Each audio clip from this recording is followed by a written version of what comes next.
Behold the Texas fruitcake. Pineapples and cherries and raisins, and it's all covered in pecans. To get true Texas fruitcake cred, if you are a baker of such things, your fruitcake must be covered by Texas pecans.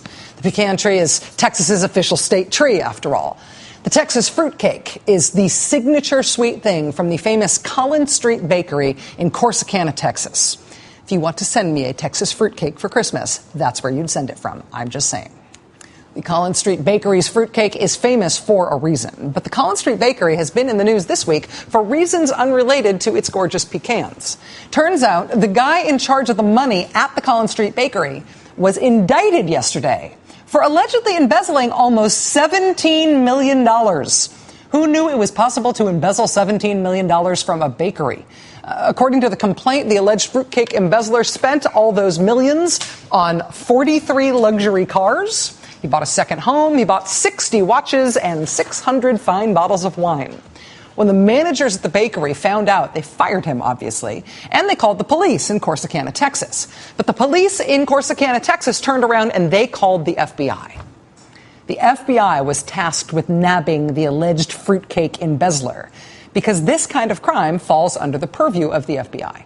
The FBI led the investigation into that alleged crime as part of their white-collar crime division, which is one of the things they focus on. We think of the FBI as going after terrorism suspects or maybe kidnapping suspects, but the FBI has a pretty broad mandate that includes a lot of very specific crimes, from international terrorism to art theft to insurance fraud to all kinds of white-collar crime. The FBI is busy.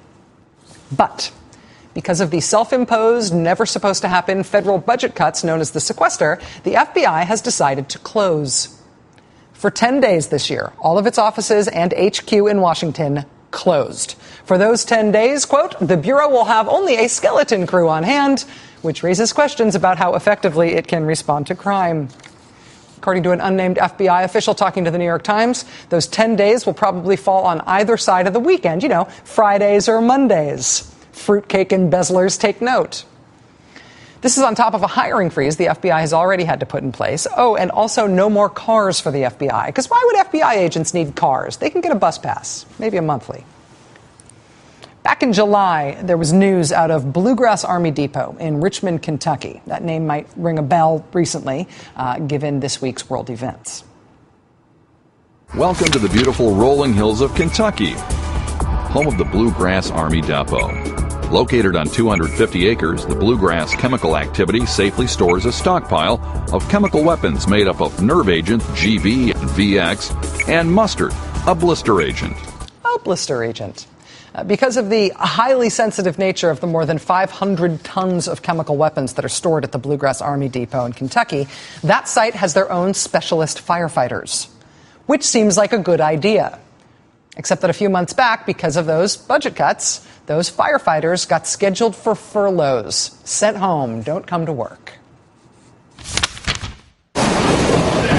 We spoke with a firefighter at the Bluegrass Army Depot, or BGAD. He expressed concern for the community's safety.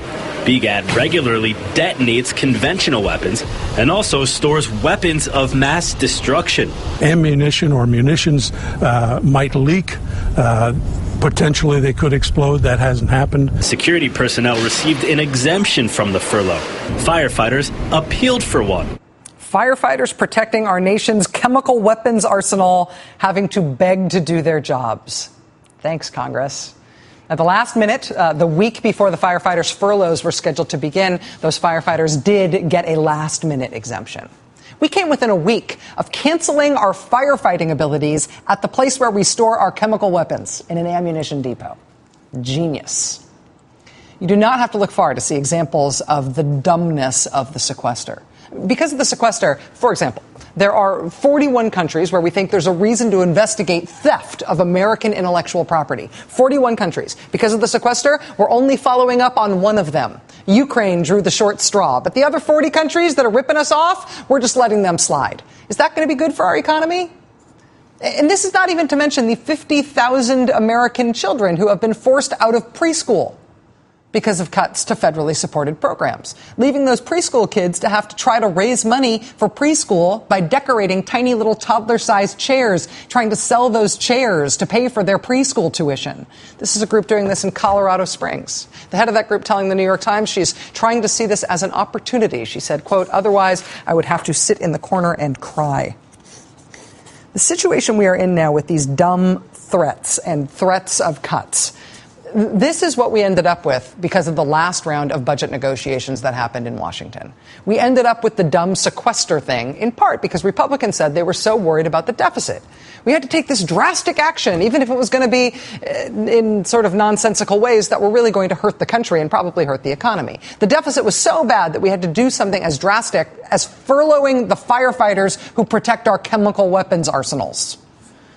Turns out, actually, the deficit is on track to be the smallest it's been in 5 years, but that apparently does not matter. The sequester is what we got the last time, and now it is that time again. Congress is due to pass spending bills to keep the government running. They got to do that by October 1st or the government will shut down. By mid-October, Congress has to vote to raise the debt ceiling so we don't default on our debts with all of the economic disaster that implies.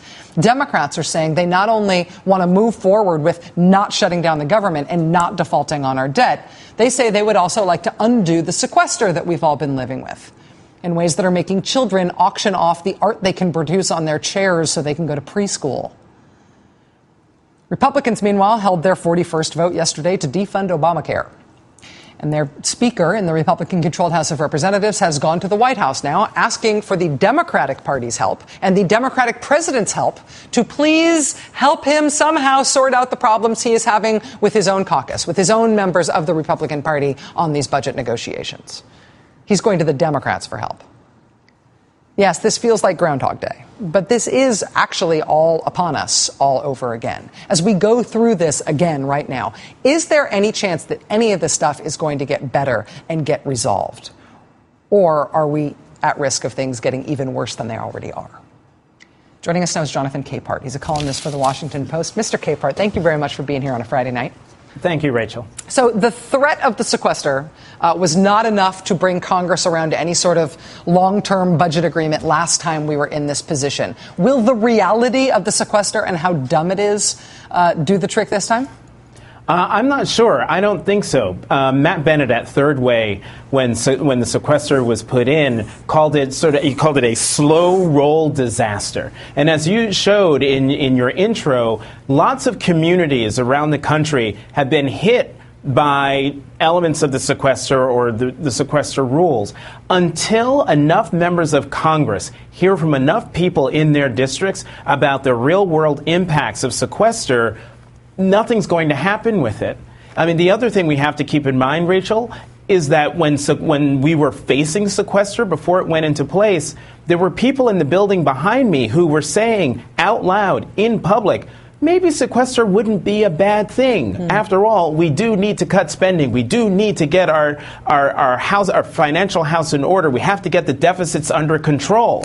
So the idea that you're going to get the Republican-controlled House, anyway, to do anything substantive on sequester, I think, is really wishful thinking. So the Republicans are threatening to shut down the government again. They are threatening to bump up against the debt ceiling again, which we all know is a pretty scary prospect for the country, not just in the short term, but in the long term in terms of how expensive it is for us to borrow.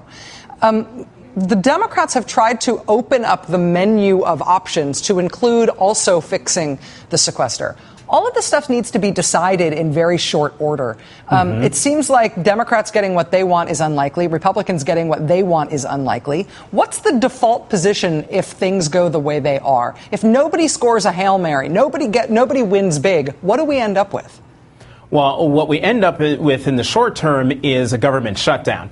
As you said earlier, October 1st is that day.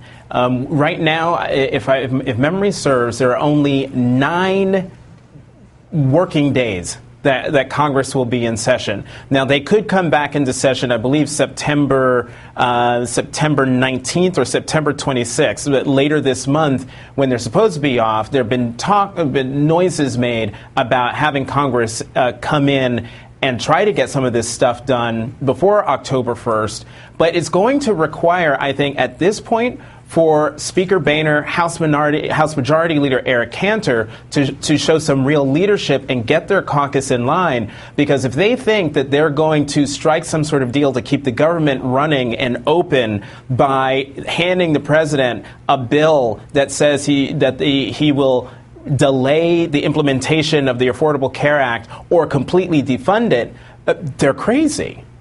And that's actually the right way to end that, because I feel like that's where we're at. That's where we're at. Jonathan Capehart, opinion writer for the Washington Post. Jonathan, thank you very much. Appreciate your time today. I know it feels like Groundhog Day whenever we talk about this, government shutdown, the sequester, we're going to have a debt.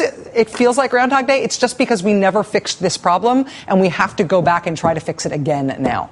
I don't know when this starts getting better. It just feels like it keeps getting worse every time we have to go back to it. All right. A much-needed Best New Thing in the World is still coming up. Stay with us.